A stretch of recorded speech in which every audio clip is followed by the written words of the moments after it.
So now we're in chapter 4, which talks about open and closed-ended questions. So those are basically the two kinds of questions that we first begin to talk about as clinicians. Open-ended questions are questions that do not elicit a yes or no answer. Closed-ended questions are questions that do elicit a yes or no answer. So a closed-ended question would be, did you like that? Did that work for you, right? And so the client's going to say yes or no, and then you're sort of stuck, right?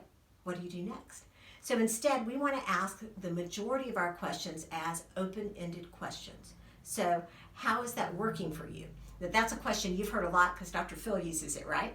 But it's still a very valuable question for our clients to analyze, how is this working? Is my behavior working towards my goal, right?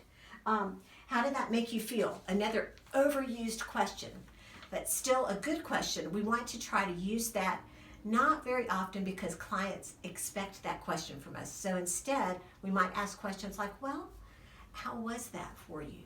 What was that like for you, right? Still looking for the same answer. What emotions did that bring up for you? So some other good open-ended questions are, how would you like your marriage to look? What do you see happening in the future? Okay, or the miracle question, if tomorrow you woke up and everything were just the way you wanted it to be, what would your life look like? What would you be thinking? What would you be doing? What kinds of thoughts, actions, and behaviors would you see? So those are some great open-ended questions. We want to avoid asking why, because why puts the client on the spot.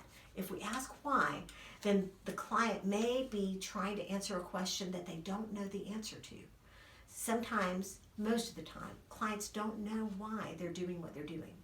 And so we don't want to ask why questions. So open-ended questions, closed-ended questions. This week, practice those with someone who is a very stable person in your life. I will see you again soon, hopefully face-to-face.